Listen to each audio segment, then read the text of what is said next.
1952، وهي سنة متميزة بالنسبة إلي، ذلك لأني كنت أكتب في جريدة تونسية يقال لها صوت الطالب الزيتوني، الوحيد في آلاف الطلبة يكتب في جريدة وهو طالب وحيد. ألفت كتاب أدباء التحصيل في 4 أجزاء وأنا طالب، 4 أجزاء وأنا طالب، وكتبت هذا الكتاب في السنة التي تهيأت فيها لأخذ الشهادة. الشهادة هذه أخذها الشيخ عبد العبيد البديس. طبعت الجزء الأول من الكتاب، طبعته بالدراهم نتاعي. جيت البلاد حتى العجايز شاركوا بها، شاركوا فيها مرة شاركت ب9 حبات نتاع البيض، ما عندهاش.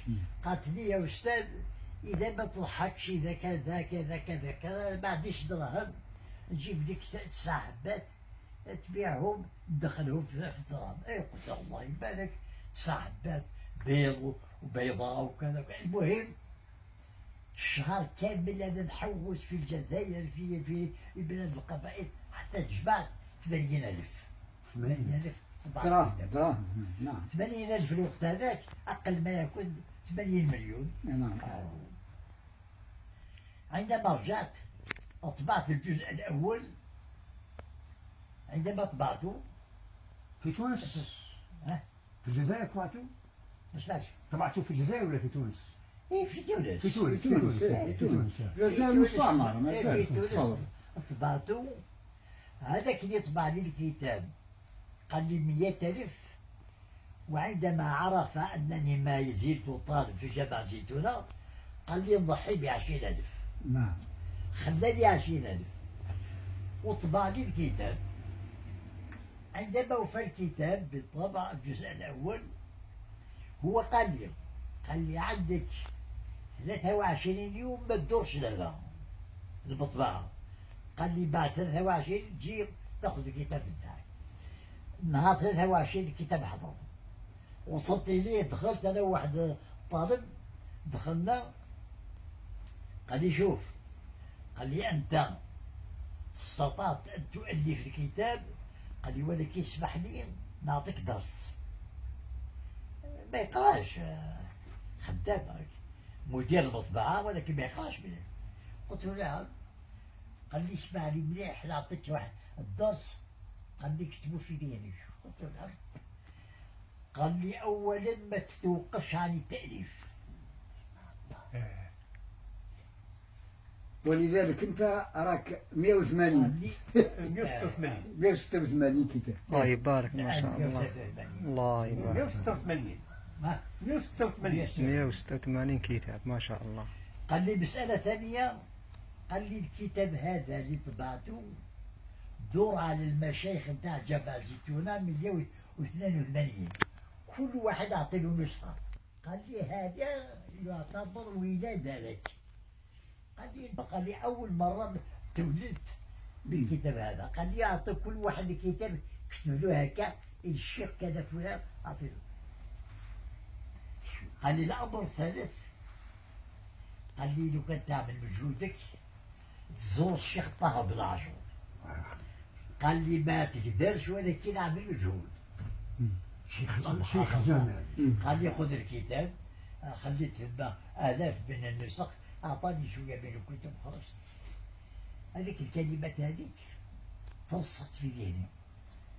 أولا دورت على المشايخ، كل واحد أعطي له كلمة، كل واحد منهم نفحني أو لفحني، إما نفحا أو لفحا. إما نفحني بكلمة ورجعت للفوق وكذا وكذا، وإما نفحني يقول لي مثلا علاش ما تطبعهمش 4، علاش كذا كذا كذا، علاش خبر بظروف نتاعي.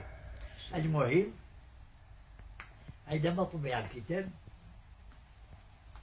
مازال الشيخ طه بن عاشور كيفاش يشوف، والجزائريين واحد الحسد في بعضهم. صح. بعضهم قالوا لي ما عملت والو مادام ما شفت الشيخ طه بن عاشور ما كان كذا. ما لقيت كيفاش نشوف الشيخ طابار اكثر من رئيس الجمهوريه. انا يعني الحق عطاني ربي واحد الهموم. مشيت لواحد العالم اعطيته النسخه، قلت له الشيخ شكرني قلت له يا شيخ نحتاجك في حاجه. قال لي قول لي. قلت له لو كان تحاول كيفاش نشوف الشيخ الشيخ محمد طاهر العاشر. قال لي يا وليدي صعيب. قال لي ولكن هكا عاملك. قال لي صعيب. قال لي الشيخ ولكن نحاول هكا. قال لي بحول الله نحاول. يومين خبرني قال لي غدوة على الساعة 3 شفيت يوم الثلاثاء. قال لي على الساعة 3 ماذا بك بدل شوية الجبة كذا الجبن. أنا فقير بلا نجيب جبة. مشيت لواحد من المطر من المطر. ماطر المدينة. إيه سلفني الجبة نتاعو. عملت الجبة نتاعو. مشيت للشيخ هذاك والشيخ هذاك خلاني للدار. اتفق مع الشيخ قال له فإذا بيه الشيخ وصلت لي النسخة تاع الكتاب وصلت لي. أنا حسبت أنا نعطي له نسخة. يعني وصلت قبل الوصول عندهم. يعطيك الصحة. سبحان الله. إما لا وصلنا للدار لقينا عساس على الباب مفتوح.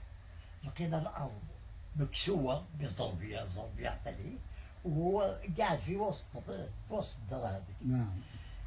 كله أبيض، الشعر أبيض، الجبايب حصل قطعة تاع ثلج. يعني أنا حشمان نرتجف في العاشور. عندما دخلت أنا والشيخ هذاك وصاني قال لي أنا نوقف. قال لي أنت دخل. حكى لي قال لي كيفاش يسلم عليه. قال لي ما تسلمش على راسه، سلم عليه هذا هنا. قال لي اقعد. قال لي ما تتكلمش. قال لي خليه يتكلم. وصلنا وقف هذاك الشيخ هذاك كذا وقفت فيه. بعدين أعمل لي هكا. مشيت إليه هو شد الكتاب قد هذا اللي جبته قد هذا ولكن ما عنديش مروش بالكتاب. شد الكتاب ما حسش بنا. لم يشعر بأننا دخلنا إليه لا الضر ولا قال هذا ولا كذا. شد الكتاب هكاك. يجي واحد 12 دقيقة والله أنا متحير يعني قلقان. يا حشمان ما عمرها. بعدين عملوا هكا الكتاب. قال لي مرحبا يا بولي. هكا مرحبا يا بولي. وهذاك وقف لي. والكتاب كتابك أو كتاب آخر؟ كتابي. كتابك. اللي شد. لا. كتاب آخر كبير. كان يقرأ في ورد قرآني بالك. أنا قال لي أهلا وسهلا. شديت الكتاب هذاك تاعي ودابا التحصيل باش نهديه له. حضرت كلمات باش نقولها وقلت له شيخنا يسعدني كثيرا أن أتشرف بتقديم هذه الثمرة التي ثمر من جهودكم في جامعة الزيتونة. قال لي هاو كتابك. فإذا بك الكتاب نتاعي سبحان الله. الكتاب هذاك صافي صار كيما هذيك